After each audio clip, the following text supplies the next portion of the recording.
वक्त पूरी दुनिया की जो नजरें हैं वो कुंभ मेले के ऊपर है। मेरा भारत महान। जय श्री राम। इस बार बड़ी संख्या में विदेशी भी प्रयागराज पहुंचे हैं। रूस, America, Britain, Germany, Israel, south Africa, Spain समेत कई देशों से आए श्रद्धालु डुबकी लगा रहे हैं। इन विदेशियों ने महाकुंभ में आते ही जय श्री राम के नारे लगा दिए। किसी ने भारत माता की जय बोलना शुरू। पूरी दुनिया में सबसे बड़ा जो मजहबी एक इज्तिमा होता है, सबसे बड़ा, यानी कि इससे ज्यादा बड़ा इज्तिमा किसी भी मजहब के पैरोकार का नहीं होता।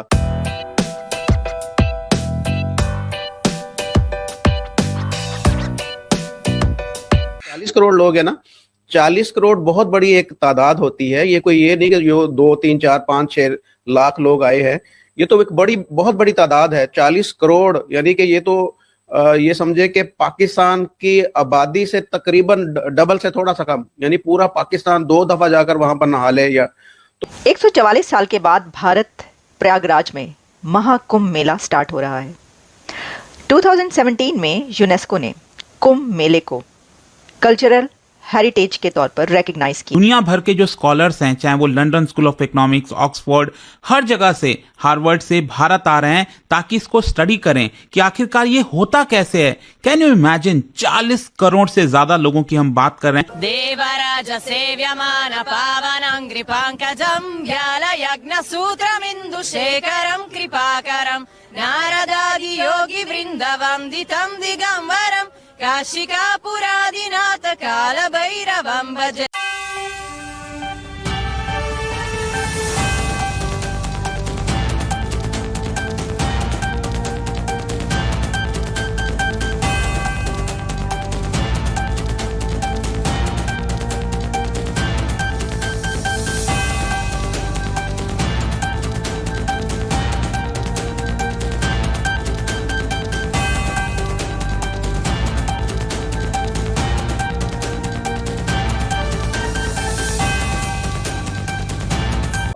एक फेस्टिवल्स चलते रहते हैं। वैसे तो दुनिया भर में मुख्तलिफ फेस्टिवल्स आते रहते हैं, लेकिन अगर हम देखें इस रीजन में, एशिया या साउथ एशिया की हम बात करें, तो बड़े बड़े ऐसे फेस्टिवल्स आते हैं जहाँ एक तो पॉपुलेशन ज्यादा है, तो जहाँ पे करोड़ों के हिसाब से लोग उसमें पार्टिसिपेट करते हैं। कुंभ का मेला, मैं आपको सही बात अगर बता दूं तो मैंने फिल्मों में जस्ट सुना है, मुझे नहीं पता। मतलब हाँ, एक फेस्टिवल है, लोग इकट्ठे हुए हैं। अभी 2-3 दिनों से मैं मुख्तलिफ जो हमारे जान पहचान के लोग हैं, ट्विटर पे हम देख रहे हैं, तो वो कहीं दरिया में बोट में बैठे हुए हैं और कहीं पे बहुत लाइटिंग हुई हुई है, बड़ा एक जिसे कहते हैं माहौल बना हुआ है। मेरे लिए जो सबसे इंटरेस्टिंग चीज मैंने पढ़ी, कहते कि पता नहीं, I think so 48 crore if I am not wrong में, तो कहते इतने लोगों ने 2 मंथ्स में वहां पार्टिसिपेट करना है। एक बहुत बड़ी तादाद है। अगर 130-135 करोड़ में से ऑलमोस्ट आधी आबादी इंडिया की बनती है, और शायद बाहर से भी बहुत सारे लोग आ रहे होंगे। इकोनॉमी के ऊपर इसका इम्पैक्ट क्या क्या चीजें होती हैं सब। आप तो मतलब ठीक है, मतलब पॉलिटिकल एनालिस्ट है, मतलब यूनिवर्सिटी में पढ़ाते हैं, लेकिन क्योंकि एक सोसाइटी में हम लोग रहते हैं, तो बाद औकात मतलब ऐसी चीजें भी होती, शायद आपका आना जाना या बहुत सारे लोग आना जाना ना भी हो, लेकिन हम जब उस चीज को देखते हैं, एक फेस्टिवल सा माहौल है बहुत बड़ा। सर एक तो थोड़ा सा उस हवाले से बताएं, और फिर आते हैं कि यार इकोनॉमिक एक्टिविटीज इसके अंदर क्या होगी। लाजमी बात है, अगर इतने करोड़ लोग आते हैं, वो खाना भी खाएंगे, वो वहां स्टे भी करेंगे, वो घूमेंगे फिरेंगे भी, गाड़ियों का इस्तेमाल भी करेंगे, और मतलब एयरलाइंस को बिजनेस मिलेगा, होटल्स, रेस्टोरेंट्स, वो सारी चीजें बाद में करेंगे। लेकिन इससे पहले थोड़ा सा अगर बता दें इस मेले के हवाले से, हर साल होता है, 2 साल बाद होता है, या क्या सीन है इसका? जी, ये बेसिकली एवरी 12 ईयर होता है। मतलब ये बेसिकली जो प्लैनेट्स हैं और उनकी अलाइनमेंट के ऊपर है। तो बृहस्पति, जुपिटर कहते हैं, जब ये सूरज और मून एक साथ अलाइन हो जाते हैं, तो ये चूंकि हमारे यहाँ हर वर्ष पंचांग निकलता है, तो ग्रहों की दशा मतलब डायरेक्शंस के हिसाब से वो डिसाइड होता है कि कब होली पड़ेगी, कब दीपावली पड़ेगी, या कब कौन सा जो हमारा भारतीय कैलेंडर है, जो हमारा एंशिएंट में जो भी उनकी समझ थी एस्ट्रोलॉजी की, उस समझ के हिसाब से वो पंचांग आज भी बनता है, और उन्हीं तिथियों के हिसाब से इनको बनाया जाता है। तो हर 12 साल में ये होता है, क्योंकि हर 12 साल इसी डेट को ये जो ग्रह हैं, ये ग्रह मतलब ये प्लैनेट्स, ये अलाइन होते हैं। तो ये प्री कैलकुलेटेड रहता है, इसको साइंटिफिकली भी आप मेजर करके इसको यूनाइटेड नेशन जो इंटेंजिबल कल्चरल हेरिटेज है, यूनेस्को ने इसको रिकॉग्नाइज किया 2017 में as a intangible cultural history of humanity. आप इसकी इंपॉर्टेंस को ऐसे आप देख सकते हैं कि इट हैज बीन, तो ये चूंकि ह्यूमैनिटी का है तो ये हमारा भी है और आपका भी है। किसी मतलब मानवों के द्वारा किए गए, इंसानों के द्वारा क्रिएट की गए अपने अपनी समझ के द्वारा सेलिब्रेशन का तरीका था।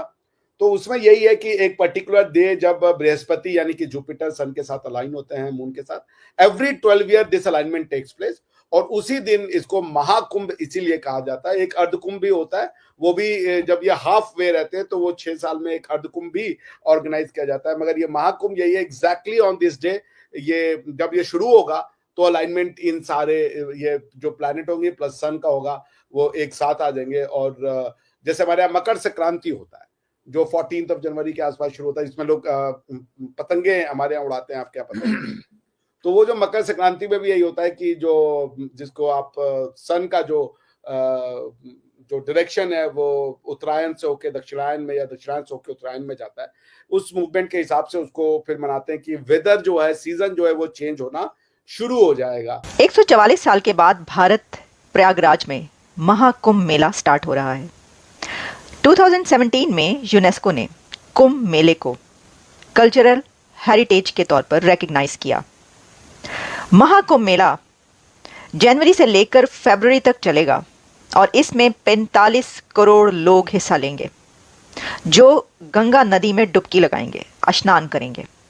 लेकिन कुंभ मेले का सबसे बड़ा एलिमेंट, सबसे बड़ी अट्रैक्शन नागा साधुस को कहा जाता है, क्योंकि कुंभ मेले के वक्त ही नागा साधुस नजर आते हैं और इससे पहले या इसके बाद साधु कहीं नजर नहीं आते। ये भी बात याद रखिएगा कि कुंभ मेला खुदा से मुतालिक नहीं है, it has nothing to do with God, लेकिन सनातन धर्म से इसका बहुत गहरा ताल्लुक है। कुंभ मेले को लिबरेशन कहा जाता है। इंसान अपने आप को लिबरेट करने के लिए इसमें हिस्सा लेता है। ये कॉन्शियसनेस को अपलिफ्ट करता है और इसका डायरेक्ट ताल्लुक इंसान के कॉन्शियस से है। इसका ताल्लुक किसी धर्म या इबादत या पूजा से नहीं है। यही वजह है कि इसको इंटरनेशनल फेस्टिवल माना जाता है।